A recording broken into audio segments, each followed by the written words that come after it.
Hello, I'm Mirek Gosney, and I'm currently at the British Film Institute on Stephen Street for a discussion about diversity and representation in the UK film industry. So I'm joined today by Melanie Hoyes, who Hi. is Industry Inclusion Executive at the BFI. So Melanie, would you start by telling us a little bit about your working background in the BFI and the kind of duties your daily job entails in terms of promoting inclusion and diversity across the industry? Sure. So I started at the BFI nearly 4 years ago now. Wow. And I was working in the archive in our collections and information team, doing a project about representation on screen for Black actors specifically. Oh, okay. So it was tied to a blockbuster event that we had called Black Star. It was a celebration of Black Stardom. We sort of knew that we couldn't do that program and run those films without talking about the difficulties of representation, and especially in the UK context, because a lot of the stars that we were looking at were American, and it was sort of like, well, how, what's going on with us? So I did a project of like looking at 1,200 films in our filmography, so a catalogue of British films, and essentially did desktop research on all of the named roles in those films to find out who was a Black actor, or I could identify with various sources that I could infer that they were Black, in order to kind of count and look at the situation in the UK and the film industry. So I did that research, and inevitably when you're doing that kind of work, you end up talking a lot or getting asked to talk a lot about diversity and inclusion. So I've ended up now for the past 10 months working in the inclusion team under the head of inclusion. And that essentially, we're responsible for the external remit for the BFI. So that's a lot of talking to industry stakeholders about the issue and kind of trying to network and talk to people about how we can make it better, and sort of putting those things into action, raising those concerns in conversation, whether that be in events or with roundtables with people or groups that we talk to. So there's just a lot of trying to think about this issue and how we can actually move that forward strategically, and by changing policy here, but also talking to industry about how they can follow our lead. So And just for the viewers who don't know about the database, how far back does that stretch? So the filmography goes back to 1911, because the criteria was that it had to be a 40-minute long film. So the first 40-minute long film we found was in 1911, that was produced in the UK or funded in the UK and shown at the cinema. So there's about 10,500 films in that filmography that gets added to every day. But the sample that I used for Black Star was from 2006 to 2016. So that was, I didn't do 10,500 films. I'd have been there forever. No, I absolutely did not do that. So I'm glad you brought up the Black Star survey, because that was leading to my next question. So over a 10-year period between 2006 and 2016, you conducted what was called the Black Star survey. And correct me if I'm wrong, that was essentially to determine, like you said, what percentage of Black actors were in any kind of lead or supporting named roles in UK film. And you reported sort of quite alarmingly that only 59% of UK films did not feature a single Black actor in any named role. So obviously, like you said, this study concluded in 2016. We're 4 years on now. So from your continued research, do you think this statistics changed or improved at all? So part of the problem with that research is that it's incredibly slow and laborious. And so there was someone who's taken over from me, because I'm not in that role anymore, and there should be some more research. So they were doing research into other protected characteristics as well in terms of ethnicity, so the census terms in for ethnicity. So there'll be some research coming out about that this year, I believe. But the part of the problem is it's really hard to track I can imagine, in a sort of any longitudinal way what is happening. So a lot of the work that I'm doing now and in the inclusion team is around data and thinking about how we could have more in order to sort of set a baseline and tell a story about the industry that keeps us up to date with what's happening, because I think that's difficult to tell in data when you don't have any. But I think what I can say is that since that research, we've had the Me Too movement. And I think that's really shone a light on the industry as a whole and the culture of the industry and where a lot of those problems lie, and that, all of that power imbalance. The power dynamics. And I think that has been really integral in enabling a sort of much more nuanced conversation about the industry. And so anecdotally, a lot of the conversation, we're having a lot more conversations. People are very interested in this topic and kind of hitting us up for our knowledge and asking the questions about what we can do. So I think that there has been some movement there. But yes, it needs to sustain itself. No, yeah. So on the subject of data, obviously you've said that your research was sort of still is primarily data orientated, sort of quite a statistical approach. So I still wanted to ask you, do you find any, obviously I know you've said it's quite labour intensive, quite a slow procedure, but do you find any other difficulties or limitations with using data, or do you use it in conjunction with other things? And I think that, there are many limitations to data. Data talks about numbers. Yeah. I think numbers are important, but also, and through the Black Star research, that idea of looking at lead and support roles and named roles and unnamed roles was about quality. Yep. So it's not just about how many people are in the industry, because there were more than maybe we thought overall, acting in the UK and kind of grinding out a living as an actor. But it was about who gets to speak, who gets to own the narrative, and that leads to, thinking about behind the camera as well. And I think there were limitations in that research, in that we couldn't, it's a lot more difficult to research people behind the camera because they're behind the camera for a reason. So it was harder to sort of find information about those people. So there are many limitations to it, but I think it's really important to set that baseline, and has been really important in the conversations that we're having to kind of put paid to assumptions that we have about the industry, that diversity is constantly exponentially getting better, which isn't true and hasn't been shown to be true. So it's useful for that, but I do believe that it's important to listen to testimony as well, because what we're talking about is people's lived experience of the industry. And so listening to that and listening to the industry as a whole, what their blocks are, where the issues are, what are the complexities, how can we help, is really what we're trying to do as well. So I think you marry those two together, and kind of listening and trying to think about how we as an institution can help people is also important. So obviously we just spoke about ethnic minorities in UK film, but also I would extend the sort of similar question to include women in film as well. Yeah. So I saw that at the last BFI London Film Festival in 2019, you spoke at a panel discussion about women in film. And you made some quite interesting points on there I sort of wanted to draw up. That you were sort of saying that how retrospectively we can recognise past sort of rises and surges in the on-screen representation of women actually being sort of tantamount to actually little long-term progress. But at the time they're sort of like, oh wow, major progress is coming, but then it sort of dies down again and it sort of fluctuates. So again, going back to sort of what we discussed before, like what do you think the BFI, not just BFI, but the industry collectively can like realistically do to sort of change people's sort of socio-cultural attitudes and views, so that it actually becomes just like common practice, sort of just normality and not just another sort of trend? Yeah, I mean, I think it's, a part of that is what we do as a team and as an institution in terms of outreach and having a good relationship with the industry. So really sort of having these conversations and, kind of going with people's journeys on this and making, listening to them and understanding and pushing things forward. I think, we aren't a regulator, so a lot of what we do is leading by example. So we have, that's where we have things like the diversity standards, which have shown in our stats on who we fund, that there has been, an increase in women that we fund behind the camera and in front of the camera. So I think, by leading by example and kind of highlighting female-led stories, we're able to sort of show that it can be done. And I think in showing what can be done, that can help to influence the industry. So it's difficult because I think, you hope that everybody is on this train for the same reason. And I think in our experience and in our conversations with the industry, generally people are, it's not that people don't want to, it's just how the system's been set up, or culturally it's been difficult to kind of ensure that happens, or sort of not being aware of that happening. So I think the awareness is key and is really helping to kind of push that. And I think we've seen, even in the last few years, a real sort of push for those stories. And I think it's about sustaining that and not getting comfortable. So I think, again, the data helps with not getting comfortable.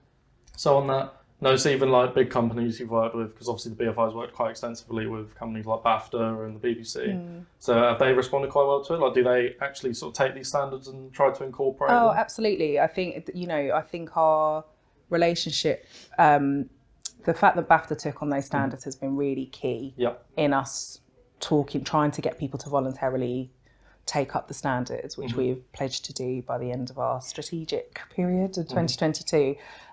So, I think that's really helped because people are understanding that it's necessary and that they should engage with that process as quickly as possible in order to make the most amount of change. So it's really about kind of changing people's working practices or thinking slightly differently or asking questions about what you would normally do. And I think, so BAFTA's engagement in that, as, because filmmakers like awards, and as soon as they kind of came into that, we got a lot more interest and sort of questions about the standards and how people could get involved earlier. So those kind of partnerships are really key in displaying to the industry that we're all working in this together, and it's possible for us all to do that. So we continue to push that and try and get as many people on board as possible. Oh, awesome. On that point, though, I'm glad you mentioned that. Obviously, the standards are becoming subject for review in 2022. So, do you think there's any elements that you think in those standards that didn't work so well that you'd either adapt or sort of revise in any way, or do you think it was overall quite well accepted? So they're actually due a review this year. Oh, this year. So we've just released our diversity standards report. So it's the first cut of data from applications to the standards since they were started in 2016. And that has helped to show us, I think we had some idea of gaps or where people were and weren't using the standards or were struggling to meet the standards. And I think that was kind of essentially borne out in the data. And so what was interesting was that there was, on screen across the board, there was quite a good level of representation. Behind the camera is still an issue, I think, especially in leadership roles and things like that. So there's quite a sort of dearth of representation apart from women, which were really well represented, which was great. But I think, so there's a lot of work to be done there, and it's shown up some areas which we'd like to kind of move forward with and focus on. And that is the joy of the data, is it allows us to target areas which, are kind of maybe more problematic than others. So I think the review is happening this year, and it will be, a wholesale review looking at processes and kind of, next steps and what could possibly be changed or shifted, but really just trying to adapt them to make them as useful as possible for the industry, I think is the key. How often are these reviews done? Are they quite sort of regular? Well, they started in 2016, so this is our first one. So, and then, so then we'll see. For the review will probably include when we next review them. But at the same time, you don't want to change them up so much. They're meant to be a standard that the industry gets comfortable with to a certain extent. You want people to understand how they work. And so they're able to use them, and they're not kind of awful and laborious.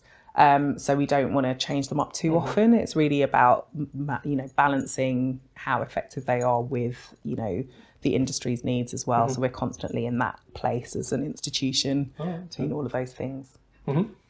Now to quote you. So you really previously did do your research. I did. Tried to.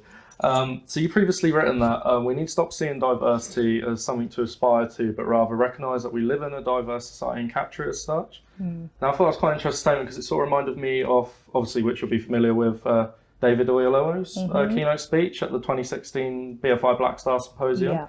So he had he sort of recounted a lot of his personal experiences as a black actor in the UK film industry, and sort of how he noticed, like, particularly with regards to like press, he was always treated differently as opposed to his white co-stars who, with them, it would be mainly focusing about their talent or their portfolio, whereas with him it would be like, what's it like to be a black guy in film? Same kind of tedious questions. And he spoke about this idea of token casting as well. That he thought some producers, and he wasn't necessarily attacking them, he was sort of saying that they were just kind of victim to very long-term ingrained social views, but they would cast, black people and other minorities in roles just to sort of give themselves a pat on the back and be seen publicly to be promoting that. So I just wanted to sort of ask you, with regards to the diversity standards, if you think there is sometimes a danger that some groups might misinterpret them and try and sort of use them for a process of box ticking to sort of be seen to be doing progress, but actually aren't really doing much. Yeah, I mean, I think box ticking is always a risk, but the point of the diversity standards is that they open up a dialogue between us as the assessors of those standards and industry. So it's really, even if I think, and I don't think this is the case generally, I've got to say, I think people, you know, generally want to try and do things differently and looking for a way to do so. So the diversity standards are really quite broad in that respect and look at every bit of the production process for that reason. And I think, so generally, I think people's engagement is genuine with them. And also it's really, even if you came into them very cynically and like, right, I'm going to do this, that and the other and box tick, I think essentially in doing that, you have to change your processes. You have to do things slightly differently. You have to think in a slightly different way. And really they're about, so the on-screen standard A is about on-screen representation. And it's not just, could you put 3 black people in your film? It's about challenging stereotypes and tropes as well. So you're having to show that you're representing people, but why and how is that different to what's happened before? So it's not, I kind of think that isn't generally what's happening. It is that people are genuinely engaging and genuinely want change, and that these help them to do that. So I wanted to ask you another question about where you sort of stand on cases, and this can be quite a controversial one, but I thought it's quite an interesting one to discuss with you, is where some people say sometimes diversity is arguably less sort of narratively or thematically or contextually justified. Now again, that's quite an open question. So I watched Mary Queen of Scots the other day, directed by a female director, Josie Rourke, in 2018. And I sort of thought it's quite interesting because I subconsciously noticed some stuff in it. And I love the film, obviously the narrative, the period setting, empowering sort of female performances. But there were some elements I noticed, and I sort of looked it up afterwards, and I realised a lot of people, while they enjoyed the film, sort of criticised it for sort of trying to promote 21st sort of century woke agenda in a 16th century setting. So like some examples of that, for example, like the people of colour had quite privileged positions in court, and there's a scene where Catholic Queen Mary's quite tolerant of her assistant who is actually homosexual. Some people sort of said that was quite inaccurate of what the tolerance would have been like at the time. So I still wanted to ask you whether you think sort of implementing progressive attitudes in that respect is a healthy contribution, like positive contribution to progress, especially in a genre which, again, David Oyelowo discussed, is period pieces have been traditionally very heteronormative and white dominated, or whether you think, again, it's sort of trying to imply this illusionary notion of progress, sort of by almost, again, shoehorning in people because of their identity rather than celebrating them because of their talent or their portfolio. Yeah, I mean, I think it's, I think it's kind of, it's slightly offensive to assume that people are being shoehorned in and that they're not there because of their talent. So, Dev Patel in David Copperfield, for example, is amazing. And I think, I sort of feel like film isn't a documentary, like that's the point, it's a creative process. And for years, people have been creatively getting around, ways of representing people. So I sort of feel like we're now in a stage of redressing a balance. So if that means chucking people in to a period drama, and actually, also I think we have to question our understanding of our history, because I think a lot of our assumptions are that it was, completely white and male, and that's partly because of the representations that have come through cinema and our screens. So I sort of think, we have to question that, because there are alternative histories, and people did, in 1917, people were talking about the Sikh soldier, and they, Sikhs did fight in our war. So I sort of,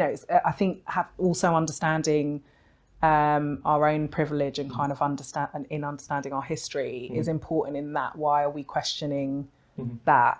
And if it isn't true, it's a creative process, and that's the point, is that film is escapism and can portray anything. So I'm a bit like, I'm just pleased to see if there's more representation. Quite honestly, I'll take it, because there's a long way to go until we get absolute parity and everybody just gets to tell their own story, whatever that may be. So I'm a bit like, chuck them in. No.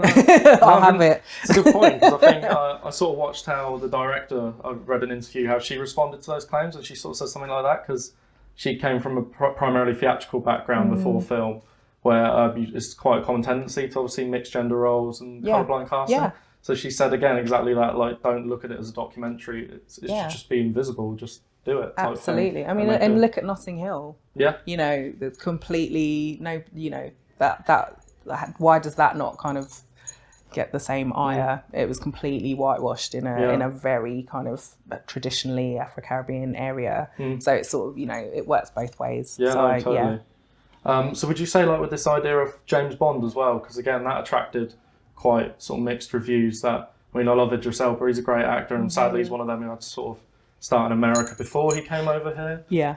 So where do you sort of stand on that again? Because obviously a lot of people were like, because of based on the tradition of the source novel, he's obviously a white, suave, middle-class gentleman. He's casting a black person in that role. Some people sort of thought it was great signs of progress. Some other people sort of thought it was almost like violating the original source material. So again, where would you sort of stand on that? I just think, you know, it's a bit like Doctor Who or something, isn't it? I kind of think, and there's been so many representations of him that are kind of, you know, I sort of don't see why he couldn't be a suave black man and why that upsets people so much. I know. I don't really. Charming, so. I sort of think, why not? There's so many of them. Why not? And it's, you know, similarly with Doctor Who, there's been so many of them. So why not have it be a woman or a person of colour? And I just sort of think, I kind of find that backlash against that sort of thing a bit weird. Yeah. And there's plenty to go round is the other thing, is it's not a deficit. It's not about taking away the ability to have a white Bond. It's about adding to the pot. People panic sometimes because you want to achieve a balance, don't you? But some people feel like it's regressing one way or the other. Yeah, and I just think there's plenty of it to go round, so don't worry. Everybody, don't worry about it. Yeah, no, I think I've asked all my questions. So thanks very much. And thank you. Yeah.